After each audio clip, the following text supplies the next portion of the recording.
waqti dheer ka hor waxaa jirtay naag sixroolad ah oo ku nooleed tuulo. maalin maalmaha ka mid ah waxaa magaalada ka soo laabtay nin tuulada magac ku lahaa.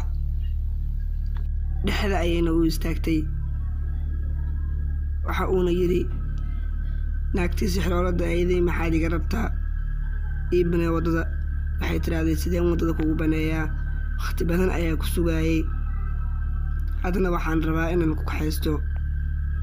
gacanta ayayna soo qabsatay, wayna soo jiidatay.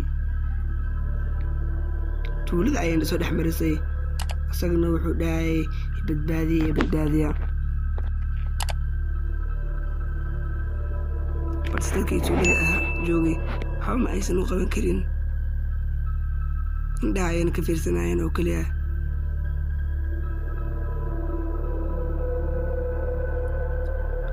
balse waxaana ka harin sicii uu watay.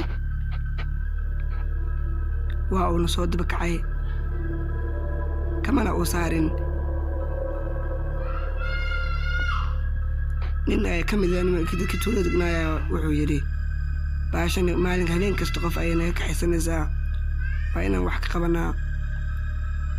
maalintii dambe ninkii tuulada madaxda u ahaa ayaa loo yimid. waxaana loo sheegay arrintii jirtay ee xala dhacday. waxa uuna yidhaahday, naagtaas sixroolada waxay leedahay weji aad u cabsi badan, mana jiro shaqsi hor istaagi kara. nin ka mid a dadkii meesha taagnaa ayaa yidhi, waxaan sameynaynaa weji sidoodoo kale cabsi badan oo weliba horar ah. mid kale ayaa yidhaahday, sideen u sameynaa weji cabsi badan oo horar ah? wuxuu yidhahdaa, taasi dhib ma laha, qolof ayaan soo qabanaynaa, 2 qof ayaana hoosgelayso. arrintaas waa inaan ku dhaqaaqnaa. ninkii tuulada madaxda u ahaa ayaa yidhaahday, waa ra'yi fiican, waana ku dhaqaaqaynaa.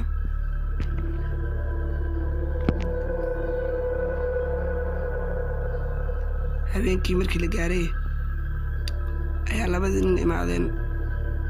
waxaana loo geliyey qolofkii cabsida badnaa.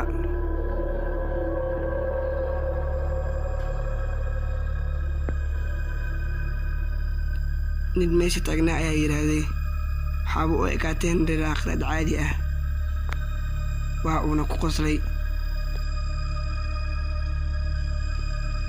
habeenkii saqadii dhex markii la gaaray ayaa waxa ay istaageen. baashii cabsida badneed ayaa waxa ay dhigeen guriyaasha hortooda si ay u aragto naagta sixroolada ah.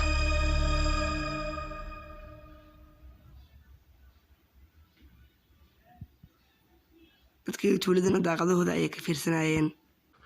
qaybta koowaad ee sheekadani halkaas ayay inoogu eg tahay. waxaana kasii aanbaqaadi doonaa qaybta labaad mar dhow insha allahu tacaala. si aad ula socoto qaybta labaad, fadlan channelka subscribe saar, videogana like saar. waa inoo dhiirigelin. aad ayaad u mahadsan tahay.